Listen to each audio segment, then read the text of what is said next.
first plenary panel that we have for today will cover this art of collaboration across multiple stakeholders, especially in the creation of national infrastructure. I am very happy to be talking to you today, moderating this panel, particularly because the research that we have at IDC has allowed me to really appreciate all these collaboration initiatives across different institutions. At IDC Financial Insights, we've been looking at 1,000 initiatives of fintech across 14 Asia-Pacific markets. And it's very interesting that 7 of the wonders of Thailand fintech would be featuring very heavily into this list of 1,000 initiatives. What we've learned from that project, especially in looking at all these initiatives around us of fintech, is that you really need to have multiple stakeholders working together. Across the 1,000 initiatives, we realized that there needs to be at least 7 stakeholders involved in the most successful fintech initiatives, which underscores the point that it's not only about a bank working on the fintech initiative or a bank with a fintech or financial technology provider, but the most successful projects would typically involve the work of banks, regulators, fintech providers, but also different parties as well. The second lesson that we learned from that particular research is that we really need to focus on the customer, especially in appreciating what the customer really wants to accomplish. And it's good that across the 7 fintechs that our governor talked about, there's a lot of focus in terms of how exactly this serves the life of the customers and make their lives a little bit easier. Talking about all these components of financial inclusion, but also the possibilities of convenience, but also lowering the cost of transactions as well. So I'm very happy that in today's panel, we will discover some of the lessons learned in these initiatives across different institutions, especially in the creation of the national infrastructure. And I will be joined initiatives that they are seeing in terms of cross-industry collaboration. And hopefully together, we will convey to you what really would be the art of collaboration in the creation of national infrastructures. Joining me on stage is Kun Ronadol Numnonda, who's our Deputy Governor of Bank of Thailand. Also joining us on stage will be Dr. Shashi Verma, who is the Chief Technology Officer and Director of Customer Experience for the Transport of London. Also joining us would be Mr. Colin Po, who's the Executive Director of the HKMA, Hong Kong Monetary Authority. And our panelist also will be Dr. Paul Sin, who's our consulting partner for Deloitte in China. Please welcome our panelists onto the stage.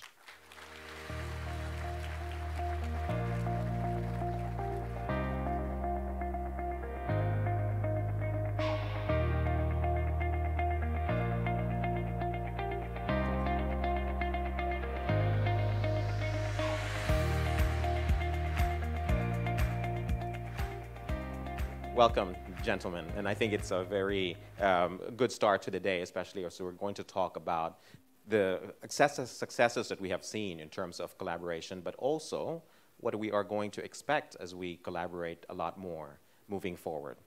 So we'll have Kun Ronadol talk about the initiatives across several years of work, and know that we have a lot of accomplishments so far, but especially in the area of collaboration, what have we seen in Thailand?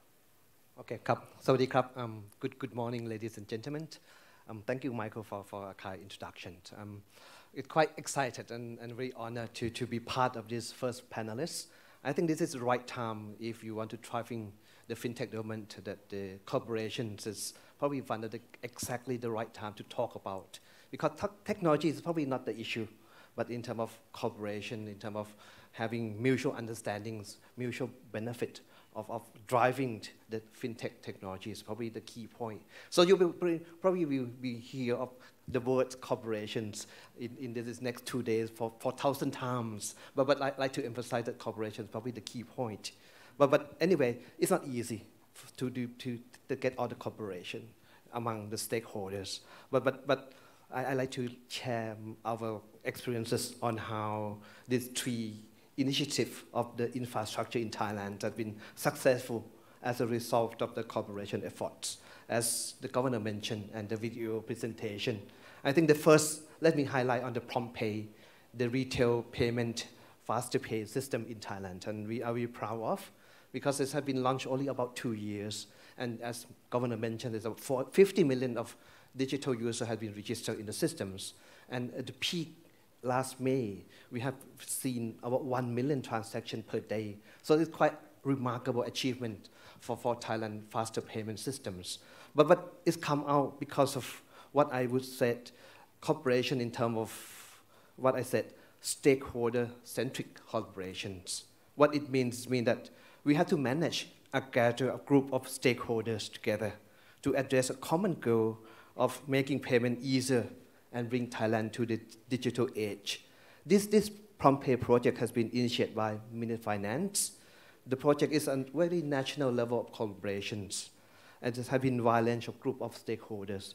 I mean, not the Ministry of Finance, but we, including the Bank of Thailand, the relevant government agencies, business entities, and including the financial service providers.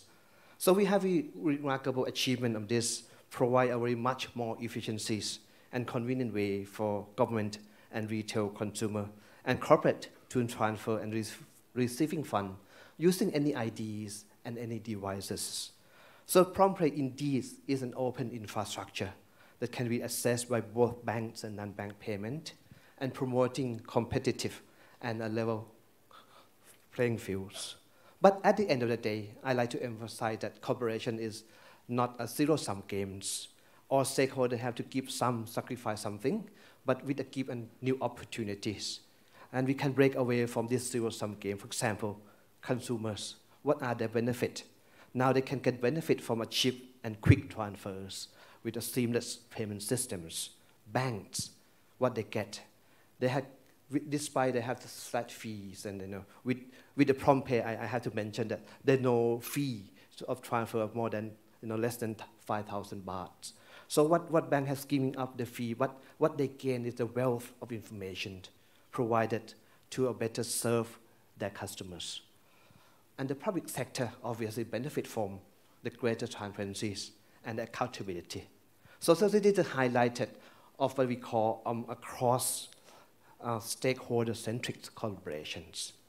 But the next sample probably is coming in the next few days. You go hear the launch of what we call a National Digital ID, or the NDID projects.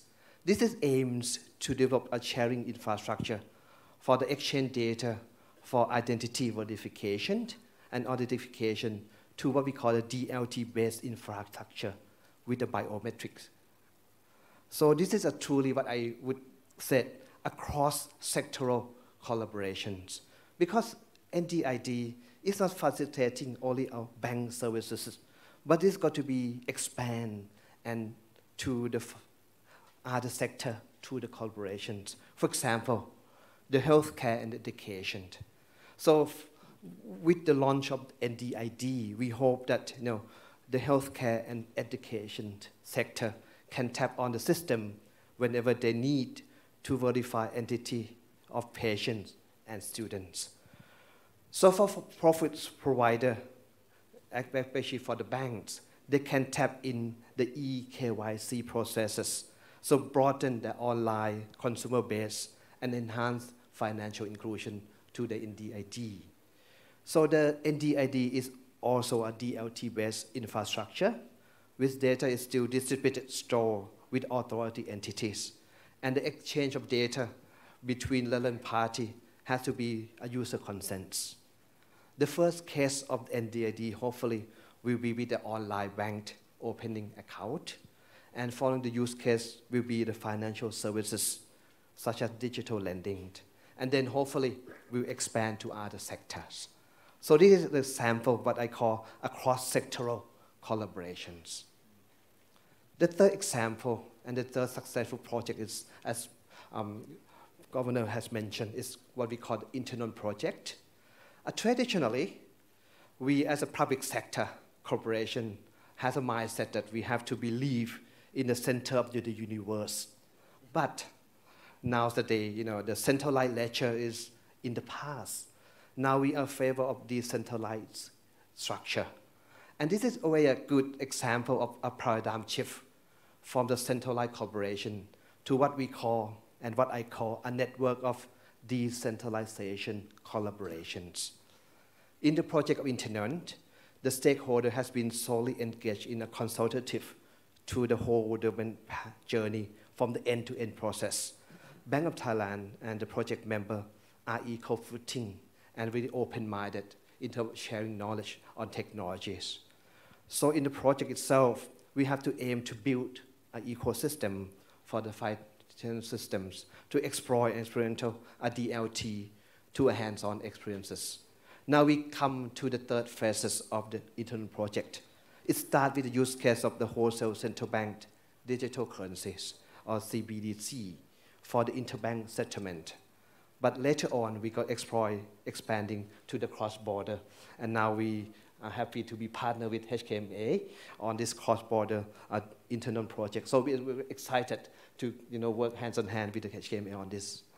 But anyway, this is the three national infrastructure that come out with the cooperation, as I mentioned, from the stakeholder-centric collaborations, from the cross-sectoral collaboration, and as well as decentralized collaboration. So I'll stop at this point before I have a lesson learned in the second round. Yeah, but we will also talk about other initiatives that will speak of the potential of collaboration in the next sessions as well, and we will discuss that quite hopefully thoroughly in this panel as well. Dr. Verma, we, of course, a lot of us are familiar with how contactless technology was premiered or unveiled under the Transport of London initiatives and all your initiatives around that of payments, right? Can you talk to us about how collaboration has facilitated this very innovative approach to making sure that payments is undertaken simply and more conveniently? Thank you, Michael. And it's a great honor to be here speaking to all of you, and thank you to the governor as well for the invitation to come to this event. Transport for London is the body that's responsible for all the transport in London. We are one of the most integrated transport bodies anywhere in the world, set up only about 20 years ago with the explicit aim of integrating transport. So collaboration is something that comes quite naturally to us, given the core task of our job is to integrate transport. We have had a long history of innovation in payments for a long, long time.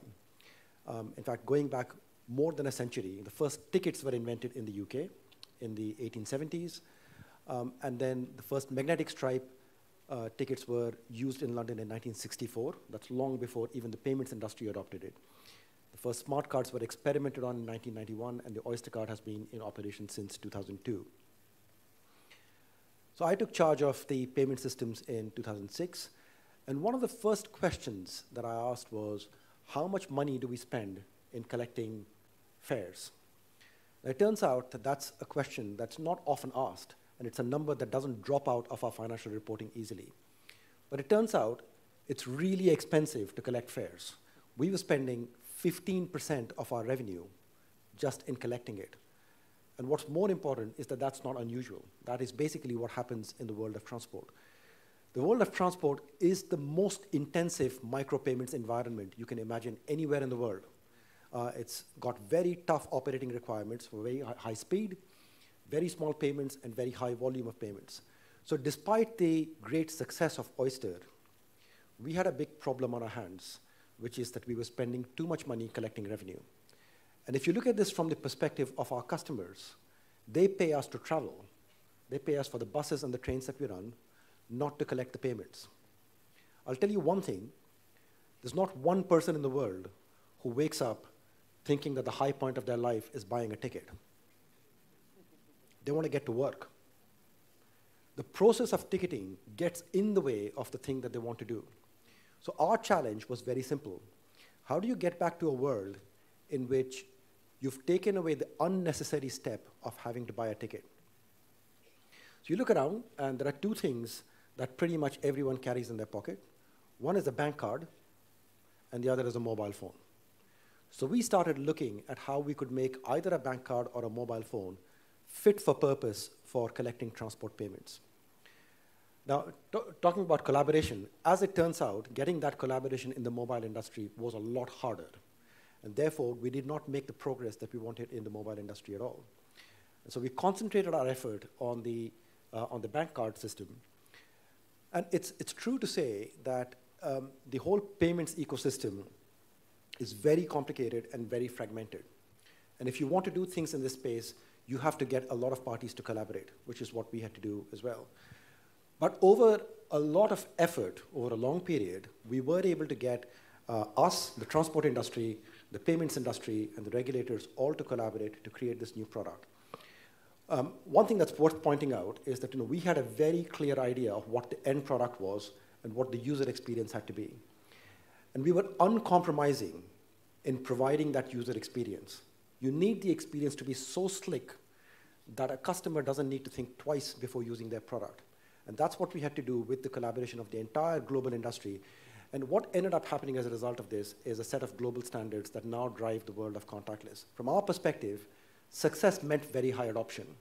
So let me just show you what's happening in terms of adoption. We launched contactless in 2014 on the tube, in 2012 on buses, but we've now been live for nearly 5 years. And as Apple Pay and Google Pay and other things have come along, they have been automatically accepted on our system because it's so open. So just in terms of the proportion of our journeys that are now being made using contactless payments, that chart is a little bit outdated. We are now reaching about 60% of our journeys being made by contactless payments. And that's a pretty amazing result by itself. The other factor that's worth pointing out is the value of convenience is that 60,000 new contactless cards are seen on our system every single day. New. Now imagine what these 60,000 people would have had to do in the absence of this open payment. They would all be engaging in a first-time transaction to get an Oyster card. That is what you call a pain point. And that's the point at which people leave the queue for the public transport system and go and join the taxi queue. So being able to open up the transport system with this kind of collaboration has been a real success factor for Transport for London. Thank you.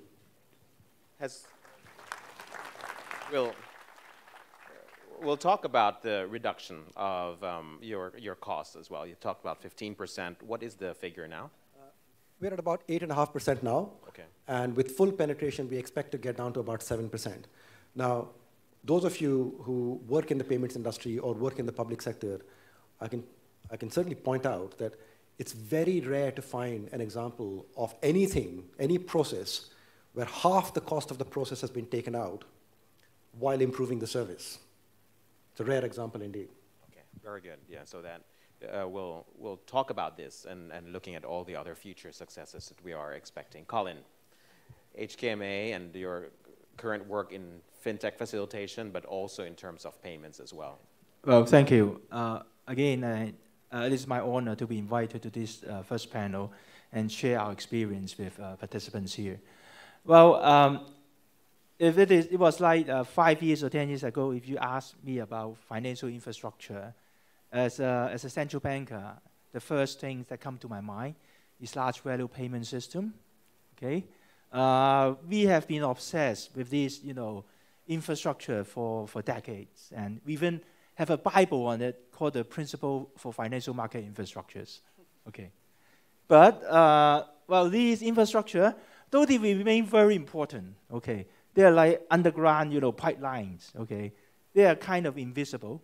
When you are aware of their existence, you probably have got into trouble. There could be leakage, your house got flooding, that sort of things. They remain at the very heart of our financial infrastructure.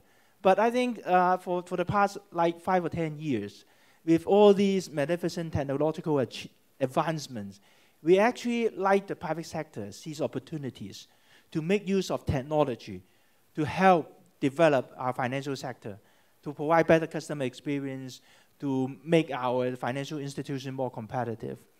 And another, I think, condition required for us to be able to achieve this is that it's actually what the theme today, collaboration. In the past, we collaborate on the conventional type of infrastructure, like payment system, okay? We collaborate with banks. we collaborate mainly with financial market, participants. Okay, but I think a characteristics of this new movement of fintech is that the stakeholders involved are very different. They are very diverse. Perhaps that can be viewed from three perspectives. Okay, one potential challenge for these different participants to collaborate is that they are in the different domain.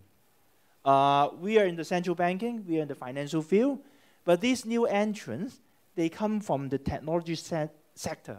Okay, they have been in their own sector for decades, like in social media, in delivery. It so happened that the kind of knowledge or the kind of data they gather happens to be very useful in delivering financial services. So the first challenge is really in terms of the domain knowledge. And the second potential challenge for successful collaboration, as I see it, it is that these participants probably possess different DNAs. For fintech company or for technology company, they tend to have a bias towards innovation, breakthrough, try to do something new to deliver, lawful experience. On the contrary, as regulator or central bankers, we treasure stability. We want to protect depositors. We want to protect investors. So, when two people have got different character, it is quite a challenge to bring them together, to work together. Okay, and a third thing that can challenge us effective collaboration is that in this fintech world, it is quite a borderless, space. Meaning that the technology that you are using probably may originate from other parts of the world. And these, entities, they actually grow up in a different environment. Okay, the social, the whole society values can be different. So in this, fintech, collaboration, this what I say, cultural value difference also matters. But I think fortunately, our experience in Hong Kong is that despite all these differences, I think we do share common objectives in pursuing this, fintech, development. We want to provide better customer experience in terms of financial service. We want to provide more inclusive financial services to the, financial market participants or users. So based on that, I think we have been able in Hong Kong to kind of effectively collaborate or communicate, try to understand from the counterparty's perspective, okay, how they are looking at these things, and share our views, okay. Eventually, if we do share the same objective, and we can understand and we can communicate effectively, that can pave way for effective delivery of a new innovative solution, enhancing customer experience, at the same time, safeguarding the interests of the financial services users. Right. Is there a specific initiative or a project, maybe faster payments or other initiatives as well, that speak of how it's actually good to collaborate, but also how to get rid of the long-standing Bibles that we've been keeping under the covers for a long time? Well, I think two examples happening right now in Hong Kong is one is what we call the faster payment system. It's very much like the PromptPay here in Thailand. Another one is what we call a DLT, a blockchain-based trade finance platform. I think in later section we'll have more opportunity to discuss it in more details. That's right. Okay. Thank you. Right. Paul, the role of technology is obviously very important as well. Colin talked about how technology facilitates this collaboration. Sure, thanks, and morning everyone. So I'm a technician, so I don't have any PowerPoints. Just to quickly recap, when we talk about fintech, and this is a fintech fair, when we talk about fintech, there are a lot of technology we keep mentioning, like blockchain, distributed ledger, open API. They are all tools to enable collaboration, especially when you are collaborating across organizations as well as across geographical boundaries. And I'm going to share two examples where we solve some of the very, you may say, complex problem in different regions using the latest technology. In China, you probably heard there are two major initiatives. One is Belt and Road Initiative. One is Greater Bay Area. Greater Bay Area consists of 9 cities in China, Macau, and Hong Kong. And we are one country, obviously, but we run under 3 different systems. So we have 3 different jurisdictions. We have our own data privacy protection ordinance. China has their own cybersecurity law. That's why a lot of information cannot be shared effectively cross-border.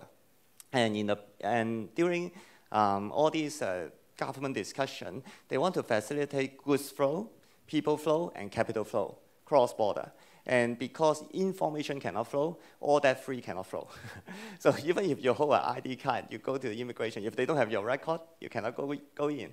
You cannot have tax equalization. You cannot carry your pension fund. And even a student, if they go to China, let's say they go from Hong Kong University to China to apply for a job, the Chinese employer cannot check their transcript. So there are a lot of inefficiency in the network.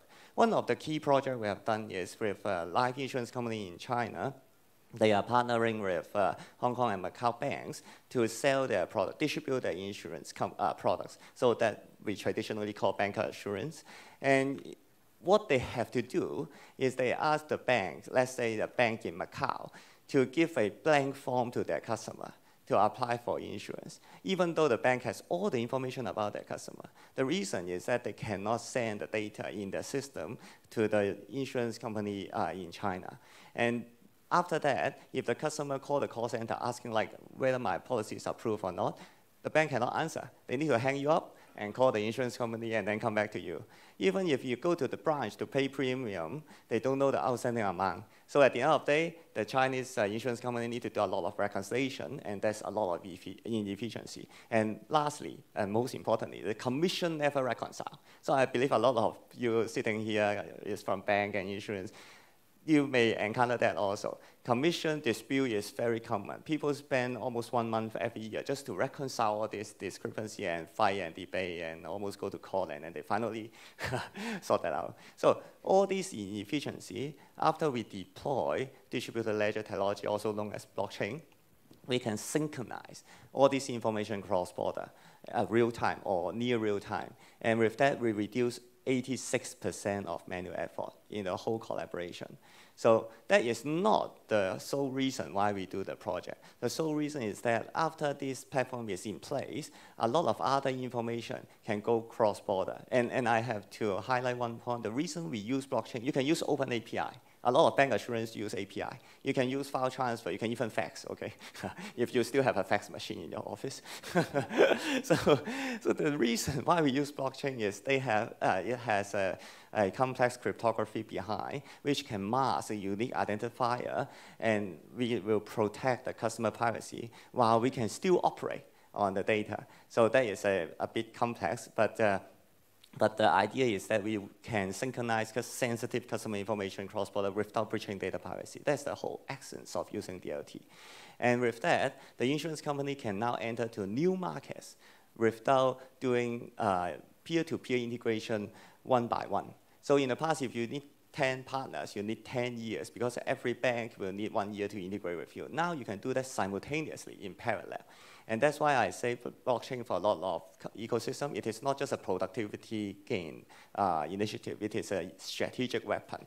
And once I put that in our global blockchain survey report, journalists start to ask, is China using it for military purpose or using it for intelligence agency and all that? So just declare that this is nothing to related. Strategic weapon for market expansion only, okay? So the second project that, and backing on that project, we are now synchronizing transcripts of universities so that students can go cross-border to look for a job. We are synchronizing credit report from credit bureaus so that a customer, even a customer of your bank sitting in Hong Kong, cannot go to China and do business without redoing the whole KYC at the moment. So if you can synchronize all this KYC information, it will be very useful for cross-border businesses, and especially SMEs. SMEs do not have the resources, and they also have a lot of challenge in obtaining financing. So if you can synchronize information, they can then get liquidity cross-border. That's a major reason why we adopt fintech, and that's an ecosystem play. And in view of time, I quickly go through another use case is that we work with the big shipping company we call carriers in the region to connect or to exchange shipping documents. And that sounds very simple. The challenge is that if you just have carriers, it's no use. You also need the terminals. After you have the terminals, you also need the forwarders because carriers do not deal directly with the shippers, the corporates. And then after that, you find that the best use case they can come up with is dangerous goods declaration. So because they always said that they don't know what they are carrying, so they burn the ships in the sea without knowing. So because information are not synchronized real time. So because of that, they have that use case. That use case cannot justify the investment in the network. And we need to find additional partners in the ecosystem. So we find banks.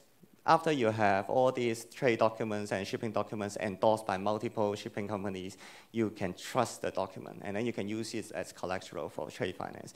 Then we find insurance. After insurance, find that all these contents of the goods are transparent. It reduces risk in the ecosystem. And because of that, they can reduce a premium. And that's important. In one particular case, they find that the goods, during the 25 days sitting with the logistics company, only 5 days are in the ocean. The 20 days are in the warehouse, safe, secure. So in that case, they do not need to charge so high a premium. And with that transparency, they can reduce the financial costs for everyone, especially SME. Bank, looking at this reduced risk, they can also reduce financial charges. And that is a very important driver for financial inclusion. So a lot of these projects have this ecosystem in mind, and our target is always financial inclusion. Okay. So that's quick. Ronadol, I think there are a lot of metrics that would show the success of prompt pay as well, that would allow us to probably say that we are seeing the fastest growing payments infrastructure in the world these days, thanks to prompt pay. And maybe QR code payments will also be following that trajectory as well. But in your achievement of this success, what do you think have been the key lessons learned that would allow us to say that if we are going to do collaboration moving forward, these are the things that we will follow or avoid? So any lessons learned from those initiatives? Thank you. Thank you, Michael. Besides the prompt pay, as I mentioned, there are also the NDID project and internal project that we will work closely with the HKMA. But I would like to highlight the four probably important components that probably drive a successful collaborations. And I think this is my last slide, and I like to take away from my thoughts. Probably the first component and probably the key component is probably on you have to have a well-designed use cases. And I think that the internal project is a good example, because internal project is not a commercial driven, but it is a proof of concept. And it's very challenging because you have to ensure that everyone has benefit from the project. So how to do it? So we have to have all the key industrial players to share that and to be in the project from the first initial phase. So since the inception of the project, we have to develop together from end to end, from started.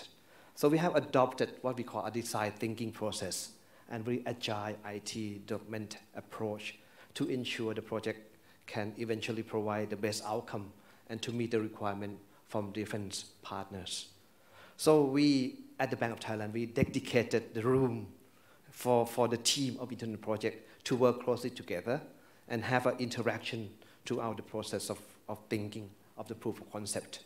This approach has allowed us to gain contribution from expertise across business units and technical term to design the work process and deliver new solutions.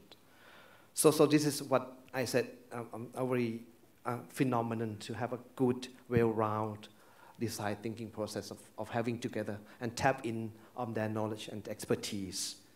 But another project is probably on the NDID, the National Digital Identification. This is not the problem of convincing the stakeholder, because I think everyone has agreed the benefit of the NDID. But the challenging of the NDID project is there are so many use cases since NDID can be supported, as I mentioned, not only banks, but non-bank sector. So how we at the Bank of Thailand have to help them? We have to come out with the role and structure of collaborations. As I mentioned, you have to have a strong governance structure.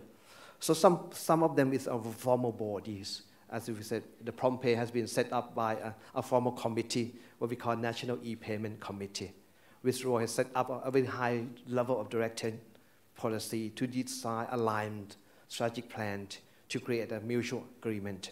But I think the more important is not on the left-hand side on the formal committee, but I think it's on the right-hand side with its informal working teams and the squad team that come out with the successful projects.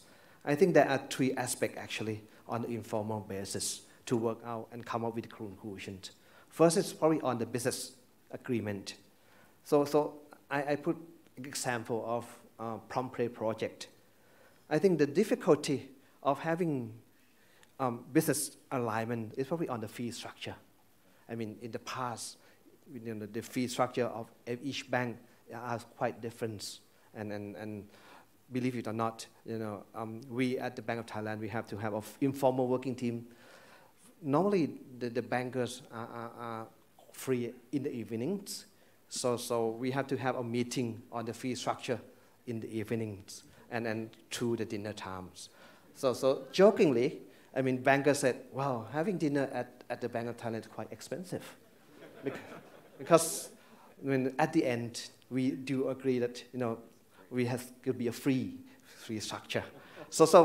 But it seems like, this effort of restructuring is pay off actually.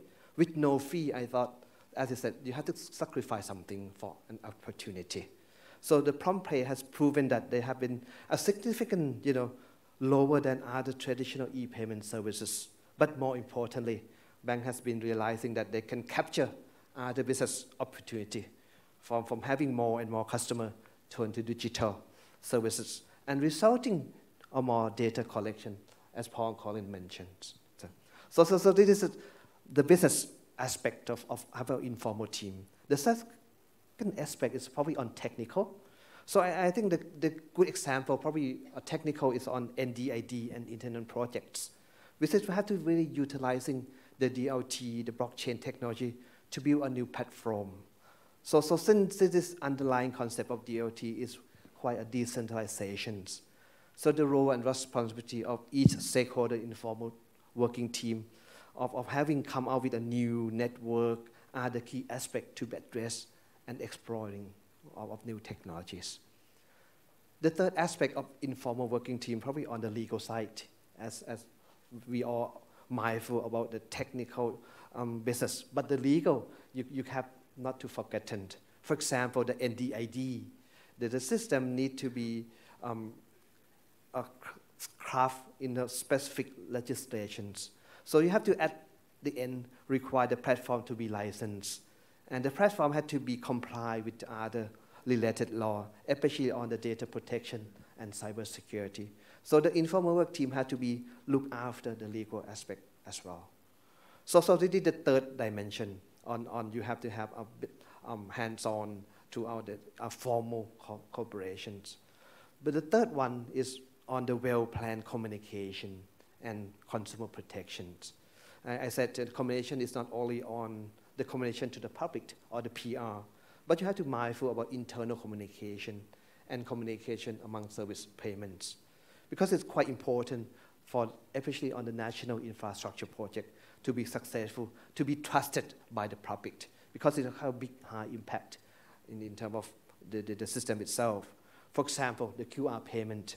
If you want to have a trusted system, you have to have a very reliable and very trusted. And it's really high expectation consumers to have a seamless payment on digital, on PromptPay's payment. So the policy need to be set up very carefully in terms of consumer protection on communication into involved party.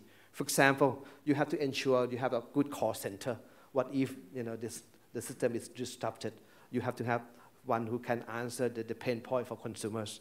And more importantly, we agree with the industry that if anything happens, they will be reimbursed within 24 hours. So this ensure the consumer of the trusted system on the prompt pay, for example. So this is the third component lesson learned from us. You have to have a well communication as well as a consumer protection. The last lesson learned probably on the well monitor development on itself. Obviously, the project that mentioned, there's still room for improvement, there's room for going forwards. So you have to have enough resources to supporting the change and following up on the issue, and need to be resolving quickly, because this is quite agility in terms of the fintech technologies. So you have to keep up the momentum of this. And you have to need to monitor, enhance the security and capacity to ensure that service is available all the time and maintain trust in the systems. We also need to access and reassess the plan and strategy from time to time and adjust the plan accordingly to ensure that they are relevant to the fast-changing environment. So this is what I probably take away for the audience, for the participant, that this is what I think the important element of the component lesson learned from what I heard. Is the free approach the only approach that we follow, especially as we accelerate all these consumer-related type of initiatives? Is there another proposition that we should also focus on, aside from the free aspect? As I mentioned, on building the trust to the systems, we have to have like reimbursement within 24 hours. So the SLA agreement is quite important to have the system be safeguarded, to be trusted by consumers. Okay. So trust, especially for these new propositions, very important as well, which I think Shashi should be able to address as well. In developing these really consumer-focused type of propositions, what were the lessons learned that you have? Look, the Oyster card system was already there, and it was very successful. People loved it. In fact, people still love it. So if you're introducing a new proposition, you have to be clear about what it is about that's going to make people switch. There's no financial incentive. It's not like you're going to get a cheaper fare by using contactless. So the user experience becomes absolutely critical. And the user experience is quite a broad thing. It's about the experience of taking a card out of your pocket and putting it on the fare gate. It's also about all the dispute redressal, about the trust in the system that you have to induce, and so on. So it's quite a complicated thing, this user experience. But I think it's worth saying that in any design of systems of this kind, the people usually around the table are the providers. It's us, it's the banks, it's the regulators. The people who are not at the table are the consumers. And in fact, one of the things that all of us have a duty to think about very carefully is the voice of the consumer, because they're not in the room. What would a consumer think about the product that you're providing? And what would they think about it, not just in the case where it works, but also in the case where it doesn't work, or where in their perception it hasn't worked. It may have worked or not, but in their perception, if it's not worked, the trust in the system is destroyed. So how did you factor in these customer experience requirements? So I think we pride ourselves in being a very customer-centric organization. We think about things very carefully from the customer perspective. And I have to say that we are all of us in Transport for London are obliged to use our own product, right?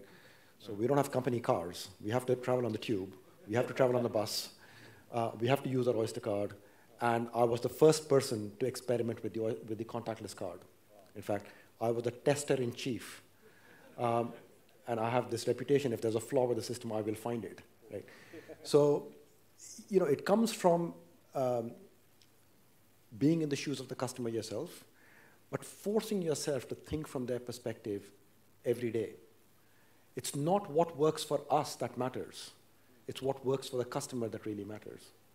And I suppose that in the design thinking initiatives, that there were a lot of customer requirements featured there as well. Colin, your thoughts around making sure that we understand the expectations coming from the customer, but also react and respond to these expectations? Well, I think customer experience is a new thing to central bankers.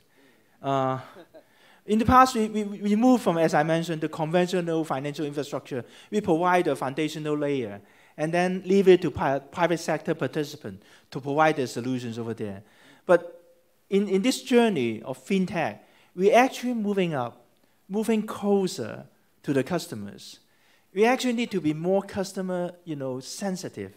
We need to be more sensitive towards their feelings.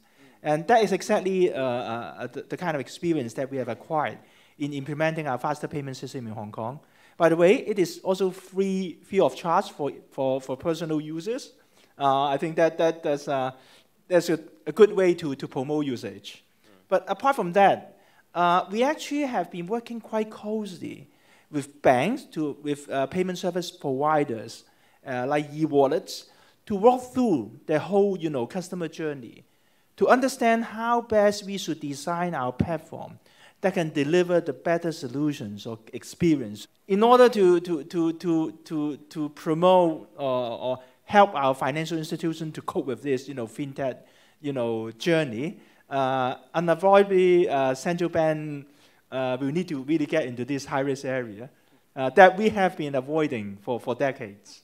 All right. Yeah, I was waiting for the word risk, right? And I think we're masters of risk, but also we should also look at how exactly central banks, regulators need to be involved in order for us to, but also appreciate the types of risks that we are taking. We'll take that question in the experience, right? Because these are new technologies, customers haven't really used them. How do we factor these customer expectations into the discussion when your technology is really, really new?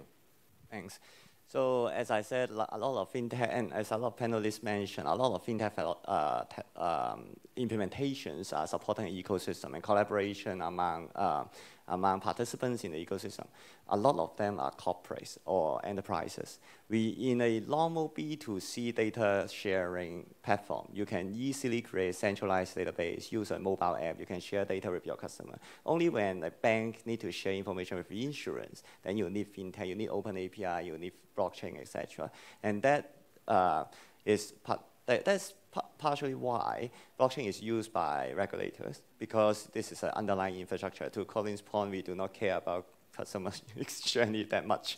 And in those projects, the key success factor or the challenges will be threefold. The first is a commercial model, because we are talking about different companies working together. Second is governance, and third is technology. In commercial model, there are two kinds of ecosystem. We always mention ecosystem collaboration. There are two kinds. One is vertical. So it's like a supply chain from manufacturer, wholesale, retail. These people have their interests aligned by nature.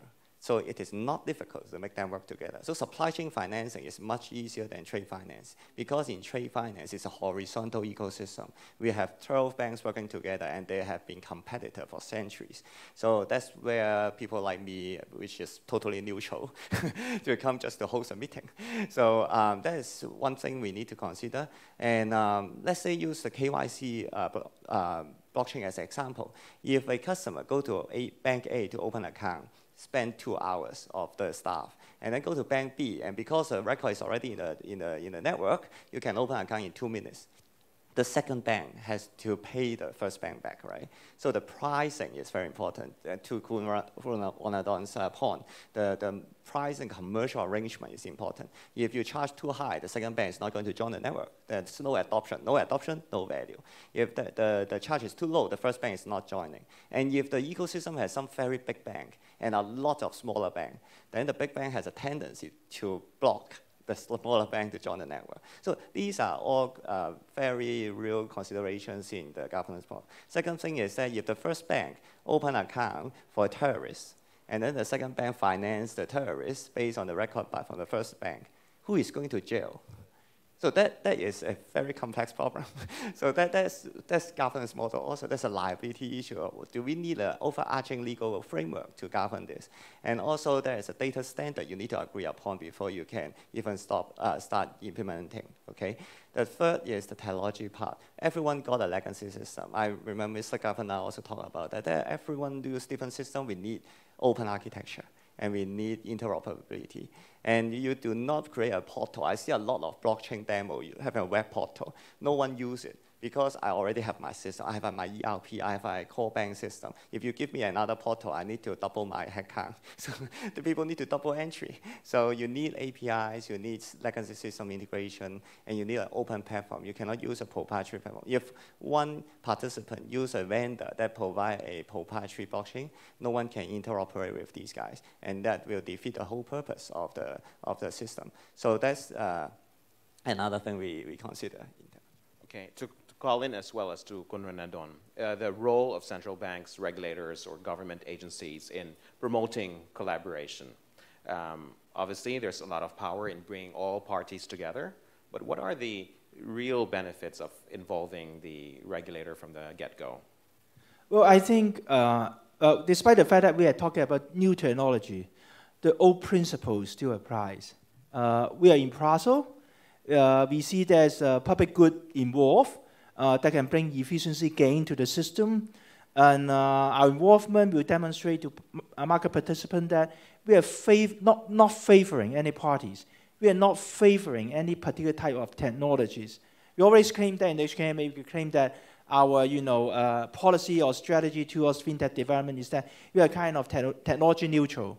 I think that is important to bring people together. Paul just mentioned about large banks, small banks, they may have different, interests. They may think very differently. There are different dynamics, commercially. And you really need to have someone pretty much impartial in the middle that can see the value of the technology that can be brought to the whole society. They take the lead, okay, appoint all these different participants. And then sometimes you actually need to in a way, sponsor the solution itself. That, in a way, has been what has been the HKMA doing all along. Apart from facilitating, we actually sponsor the development of platform when we see there is a genuine public value in it, but the commercial interest can be so diverse that if we leave it to the market to develop, it may take forever to evolve. Okay, the creation of platforms that will be beneficial to everyone, and your comments here. Yeah, probably similar to what Colin mentioned.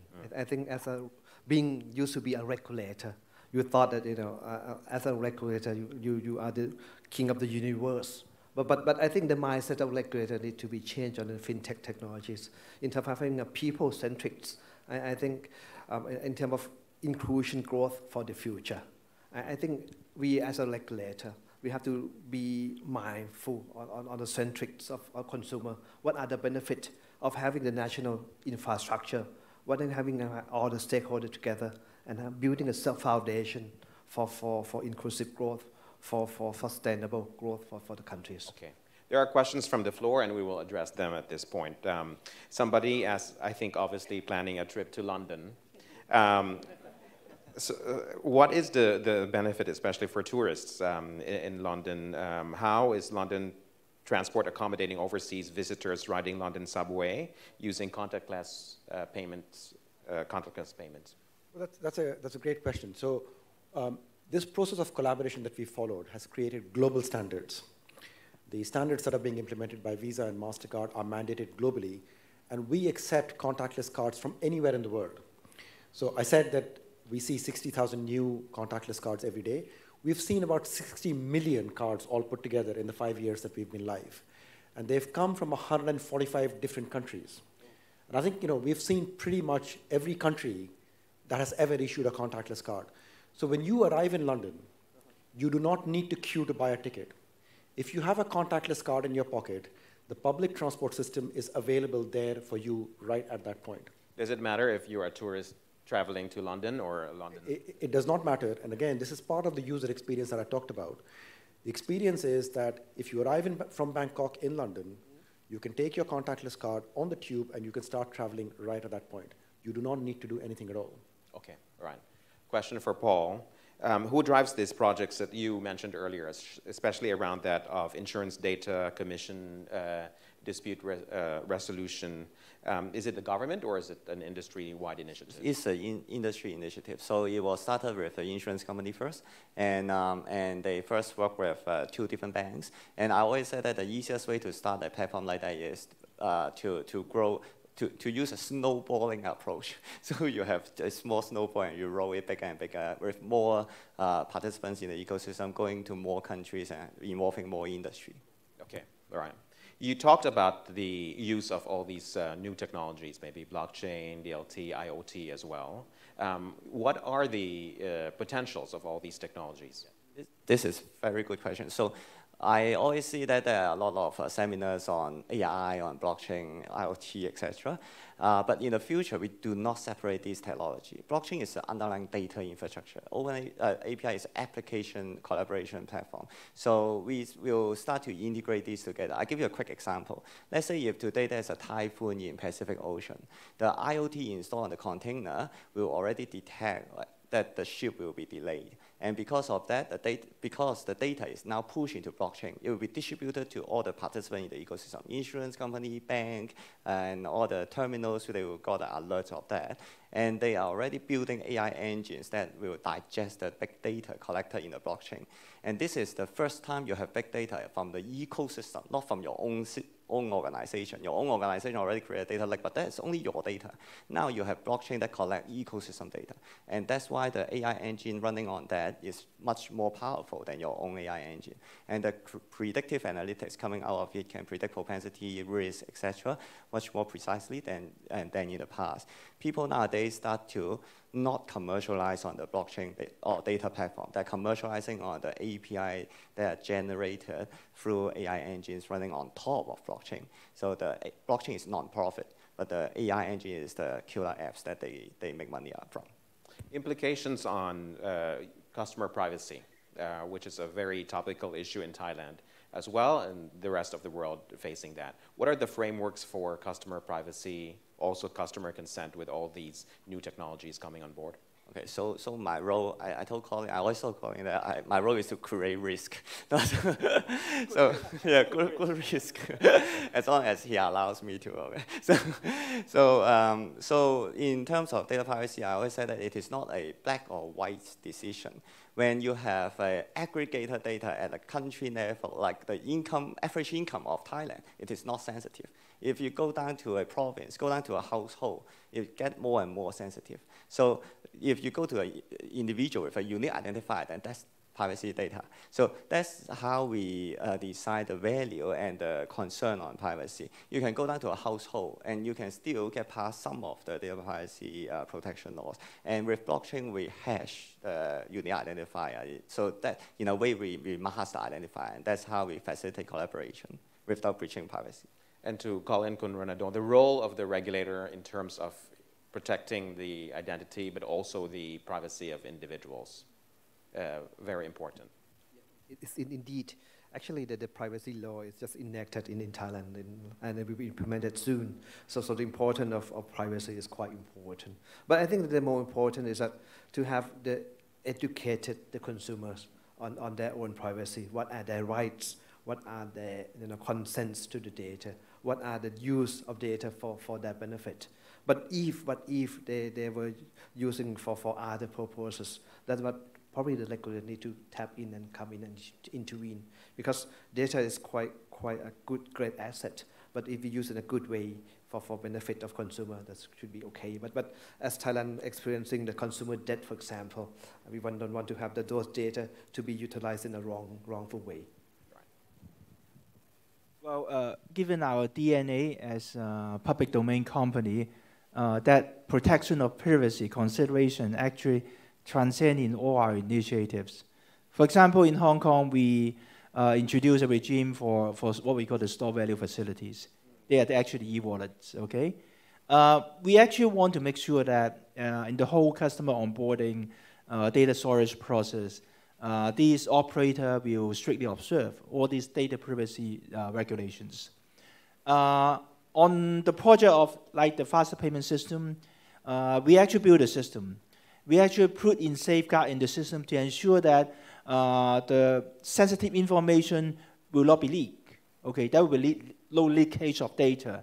And as Paul mentioned, we hash the data to ensure that the data privacy will be safeguarded all the times. And actually, I think as I mentioned, given our origin, we tend to put quite a heavy weight to that sort of considerations. Okay, all right. We are in the last question, right? And I wanted to close this panel discussion very well, but also very quickly. So I need the panelists to fill in the blanks to this particular statement. By next year, 2020, collaboration will blank. That is your challenge as we close this panel. Well, I just say one thing. When we talk about fintech, the focus very often is on the tech. And I'd like the focus to still remain on the fin. This is real money that we are talking about, and collaboration on all of these things are fantastic, but money requires trust, and we shouldn't forget that. Okay. Good, Ronadol. Oh. So make it this way.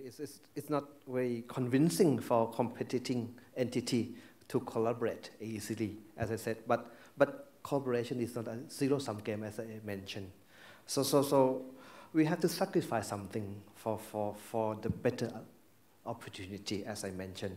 So by the end of the day, I hope that the new opportunity will come from cooperation and benefit to all. And I hope that industry will further cooperate to enhance efficiencies and promoting interoperability. So I hope the cooperation will bring about the efficiency to systems to the economy. I think collaboration will be, kind of intensified, and after years of, catching up, hopefully we have been able to gear up ourselves in terms of domain knowledge, and at the same time, we'll be able to effectively communicate to our tech counterparts about how things work in the financial world, okay? And hopefully that will pave way or foster more productive collaboration between fin and tech. All right. Okay. And Paul? Yep. So I always say that fintech is not a technology implementation. It is a change of paradigm from competition to collaboration. If a bank or insurance or any other corporates in the ecosystem do not have that mindset, you cannot fully realize the values that the technology is now bringing to you. So even Big Four are collaborating. For example, in Taiwan, we have created a platform that we share data. So this is going to happen in very near future. All right. Yeah. So as we close this panel, I'd like to contribute to this collaboration is blank. Obviously, collaboration is beneficial to everyone. Everyone is collaborating, so hopefully by next year in this next year's FinTech Festival, we'll have more successes to show for these series of collaborations that we are expecting. Thank you very much for your time.